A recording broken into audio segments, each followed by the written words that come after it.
अमावस्या के दिन आपको लगता है कि हमारे पूर्वजों का उद्धार नहीं हुआ, हमारे पूर्वजों का कल्याण नहीं हुआ, कहीं अधोगति में कोई चला गया है, उसका बस एक बार, रोज नहीं जरूरत है, प्रतिदिन जरूरत ही नहीं, महीने में एक बार अगर अमावस्या के दिन भी आपने चंदन के थोड़ा सा चंदन अगर मेरे देवाधिदेव महादेव को 7 स्थान पर समर्पित, 7 स्थान शिवलिंग के बताए हैं जहां पर भूल से भी अगर कोई चंदन की उंगलियां लगा देता है, 7 स्थान ऐसे हैं जहां चंदन की मात्र उंगलियां लगा देने से ही शिव पितृलोक के पितरों को मुक्ति प्रदान करके वैकुंठ लोक का निवास दे गए। 7 स्थान,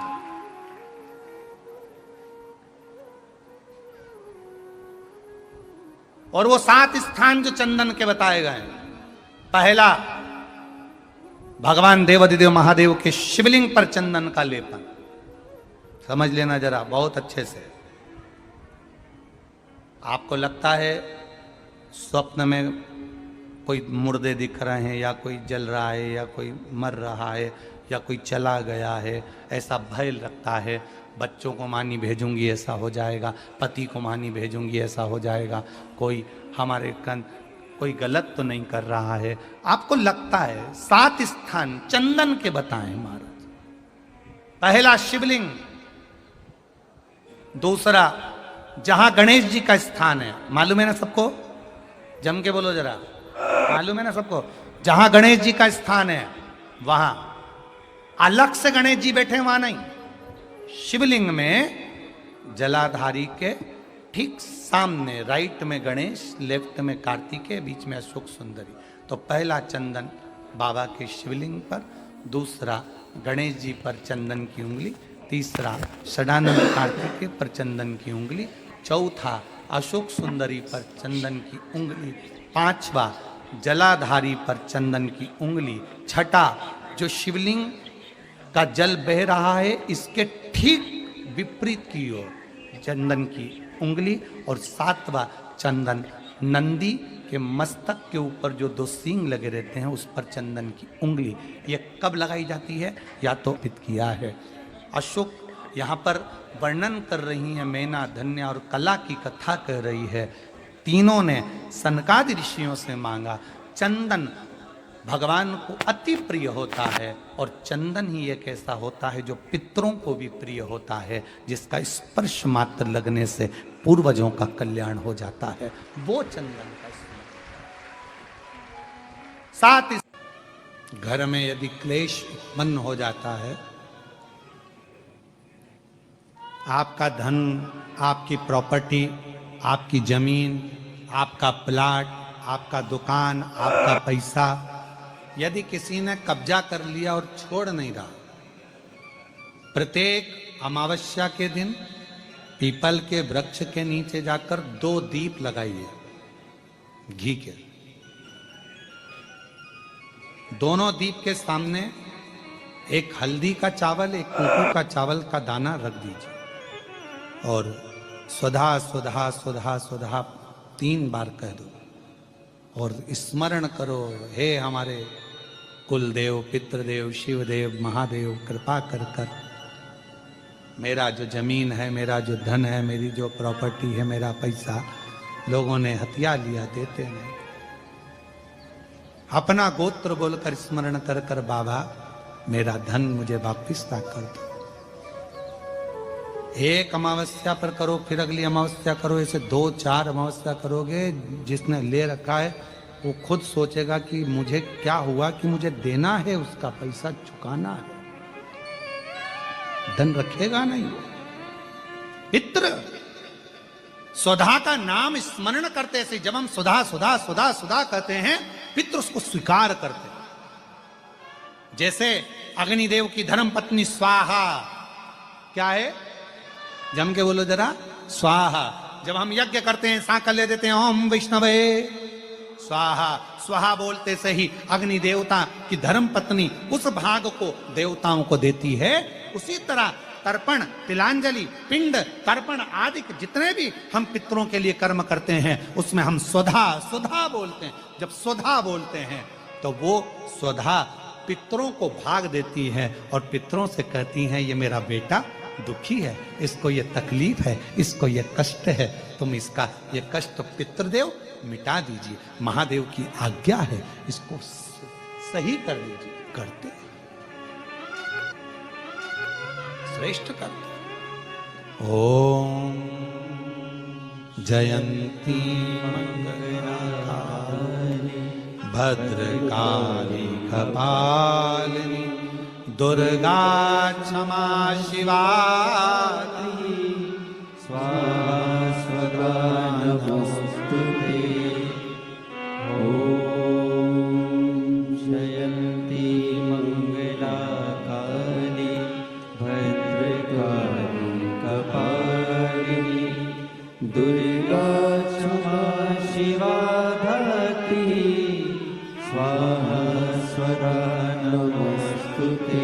स्वधा का उच्चारण हमको सुख प्रदान करता है, स्वधा का उच्चारण हमें संपदा प्रदान करता है। अगर किसी व्यक्ति के जीवन में खो गया, कर्जे में डूब गया, कर्जा बहुत हो गया, पैसा चले गया, गाड़ी चली गई, मकान चले गया, सब गिरवे रखा गया, सब कुछ समाप्त हो गया, उसको प्रत्येक प्रदोष को, प्रत्येक अमावस्या को घी का दीप किसी भी पेड़ के नीचे, ये 5 वृक्ष बताए हैं पितृभाव के, उन 5 वृक्ष में से कहीं पर भी बड़, पीपल, आंवला, शमी, बेलपत्र आदि 5 वृक्ष में से किसी भी वृक्ष के नीचे प्रज्वलित करे और कामना करे, उसका कर्जा चूकता ही है।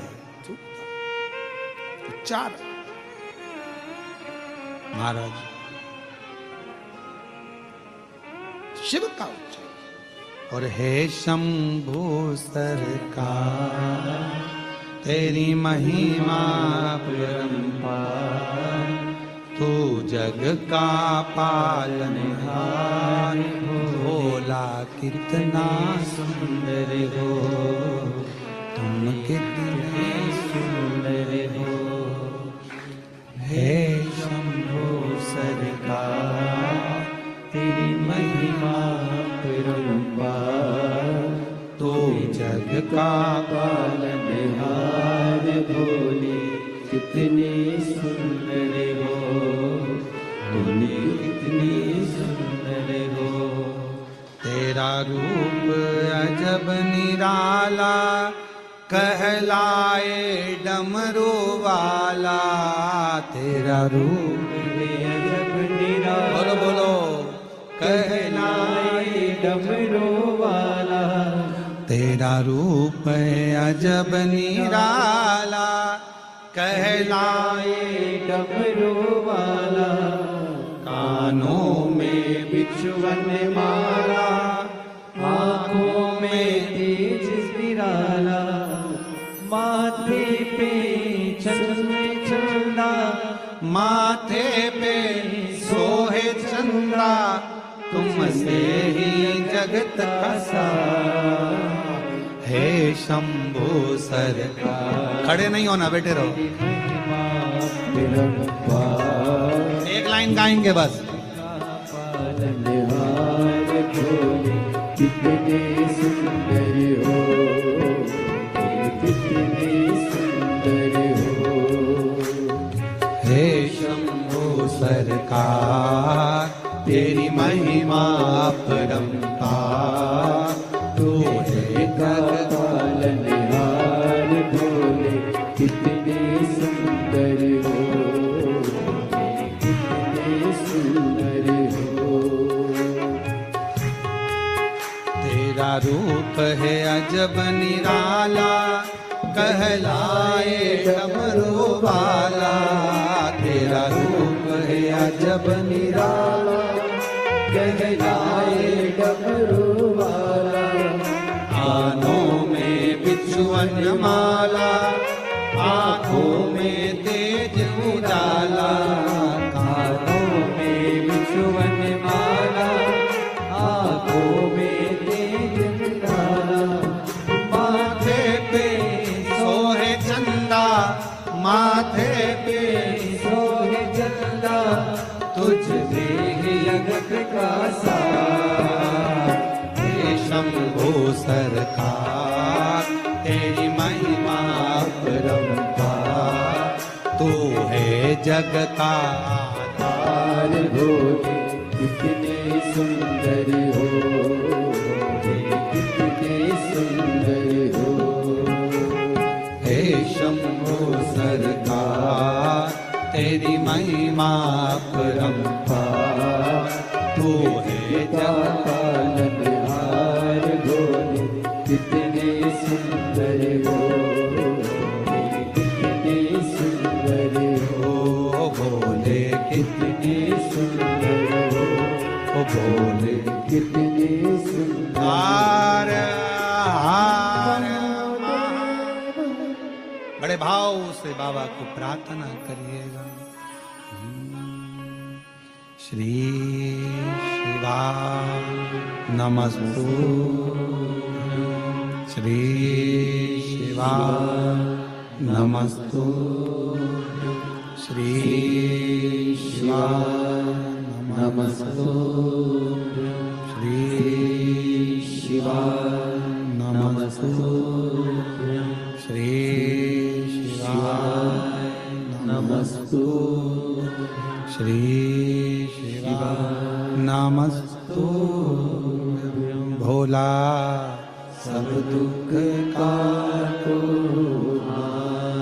ओ भोला सब दुख काटो मारा। शिव शंकर जपूं तेरी माला भोले बाबा जपूं तेरी माला भोला सब दुख काटो मारा। ओ भोला सब दुख काटो मारा। वेश है मंगल मंगलकारी वेश है मंगल मंगलकारी शमशान वासी हमारा शमशान वासी हमारा। ओ भोला सब दुख काटो मारा। ओ भोला सब दुख काटो मारा।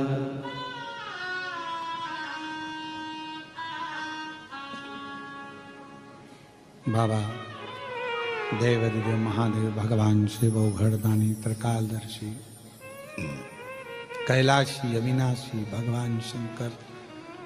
अमावस्या के दिन आपको लगता है कुछ ना कुछ तकलीफें लग रही है तो एक पीपल का पत्ता ले लो, उसके ऊपर एक कपूर का टुकड़ा ले लो, सारे घर में घुमाकर उसको दरवाजे के बीच मध्य में जलाकर रख दीजिए। थोड़ी सी देर जला दीजिए, 20 से 25 मिनट के अंदर स्वयं गुरु बाबा कहते हैं राम सुनो, यदि कोई आरती में पूजन में घर में एक कपूर का टुकड़ा आरती के बाद में जब समर्पित करेगा तो उसको अश्वमेध यज्ञ का पुण्य प्राप्त हो जाएगा। अश्वमेध यज्ञ के पुण्य को पाने के लिए कपूर का टुकड़ा आज भी आरती में जलाया जाएगा, आज भी। एक कपूर का टुकड़ा सुखा का, इसीलिए हमारे यहाँ शास्त्र कहता है महाराज, जब आपको घर में अगर ऐसा लगने लगे कि 15 दिन से बहुत बेचैनी है, बहुत दुख तकलीफ लग रही है, कोई ना कोई बीमार पड़ रहा है, कुछ ना कुछ तकलीफें लग रही है, तो एक पीपल का पत्ता ले लो, उसके ऊपर एक कपूर का टुकड़ा ले लो, सारे घर में घुमाकर उसको दरवाजे के बीच मध्य में जलाकर रख दीजिए। थोड़ी सी देर जला दीजिए, 20 से 25 मिनट के अंदर मकान में एनर्जी वापस आ जाएगी, उस भवन में एनर्जी वापस प्राप्त हो जाएगी। और मेरा बहुओं से निवेदन है, बेटियों से निवेदन है, माताओं से निवेदन है, आपको कह दिया कि पितृदोष है तो आपको घबराना नहीं है कि महाराज जी मुझे क्या करना पड़ेगा। पितृदोष है, एक चावल का दाना घर में से लीजिए, हथेली पर रखिए, पानी का जो मटका होता है, हंडा होता है, पानी का जो मटका है, हंडा है, जहां पर रसोई घर में तुम पानी रखते हो, उस हंडे के पास में, मटके के पास में उस चावल के दाने को लेकर जाइए, अपने पितरों का स्मरण कर स्वधा स्वधा स्वधा स्वधा स्वधा 5 बार बोलकर शंकर भगवान के शिवलिंग पर, तुम्हारे घर में शिवलिंग हो तो घर में, और अगर मंदिर में शिवलिंग हो तो मंदिर में, उस चावल के दाने को चढ़ा दीजिए। कैसा भी पितृदोष होगा समाप्त। पानी का मटका, हंडा, भले तुम्हारे घर में नल से पानी आ रहा हो, आरओ का पानी आ रहा हो, तुमने आरओ लगा रखा हो, और उसके नीचे एक छोटा सा हंडा, मटका, कुछ भी, छोटा सा घड़ा, कुछ भी रखना जरूर चाहिए। रसोई घर में भले इतना बड़ा हंडा रखो, मटका रखो, घड़ा रखो, कलश रखो, पर रखना जरूर चाहिए। क्यों? उसमें पितरों का स्थान होता है। तो घर में, रसोई घर में कभी परिवार में किचकिच नहीं होती, क्लेश नहीं होता। अगर हंडा भरा हुआ है, हंडा खाली होते होते जब सुबह के समय पर पानी थोड़ा रह जाता है, उस घर में जहां हंडा आधे से ज्यादा खाली हो जाता है, शास्त्र कहता है, भविष्य पुराण कहती है, जहां पानी का हंडा आधे से ज्यादा खाली हो गया, समझ लेना दूसरे दिन रसोई घर में क्लेश जरूर होगा, यह पक्का। इसलिए हंडे की सीमितता देखी जाती है। मटके को, हंडे को, कलश को आधे से ज्यादा भरकर रखा होना चाहिए। भले आधे तक भरा रहे, पर आधे से नीचे नहीं। उस घर में अब माताएं पूछती हैं, पंडित जी हमारे घर में बहुत क्लेश है, हमारी बहू सुनती नहीं, बहू के हमारी सास नहीं सुनती। क्लेश हो कहां से रहा है? जब तुम लड़की पसंद करके आई, उसका पांव देख के आई, 25 बार फोटो देखा, अपनी रकम तोड़वा के बहू को सोने की रकम चढ़वा दी, खुद ने अच्छी साड़ी नहीं पहनी, 10-10 हजार का सूट चढ़ा दिया, चुन्नी बेस, डब्बा दिया तैयार होने का, चप्पल दी नाप की, चूड़ी का नाप मंगवाया, इतना प्रेम, और घर पे आके जगदम्बा हो गई। कारण क्या है? इतना क्लेश कहां से आ गया? जब तुमने पसंद करी, तुमने देखी, लड़की वालों ने यहां देखा, लड़के वालों ने वहां देखा, जब एक दूसरे को देख के सब बात हुई है, संबंध हुआ, रात भर बात चली, फिर क्या हो गया? यहां तो रोज फोन लगाती थी, मम्मी ये वाली साड़ी तैयार कर लो। हाँ बेटा कर ले, ऐसी बात सास और बहू में चले। चूड़ी का नाप भेज दीजिए, चोली का नाप भेज देना, और मैंने डब्बा तैयार कर लिया है, मैंने वीडियो कॉल में दिखाया, देख ले, यही है। चप्पल भी लिए, ये भी लिया, चोटी भी ली, गजरा भी लिया, दुनिया का सामान लिया, शादी करी ने 2-3 लाख रुपए तो गार्डन में खर्च कर दिए, ने लोगों के खूब चटाया, 2-3 लाख रुपए खाने में खर्च कर दिए, गिफ्ट भी दिया मेहमानों को। जब इतना खर्च करा, इतनी जोरदार बातचीत थी, फिर आखिर 1-2 साल में ऐसा क्या हो जाए कि ये जगदम्बा ने ये कात्यायनी हो जाए? कारण क्या?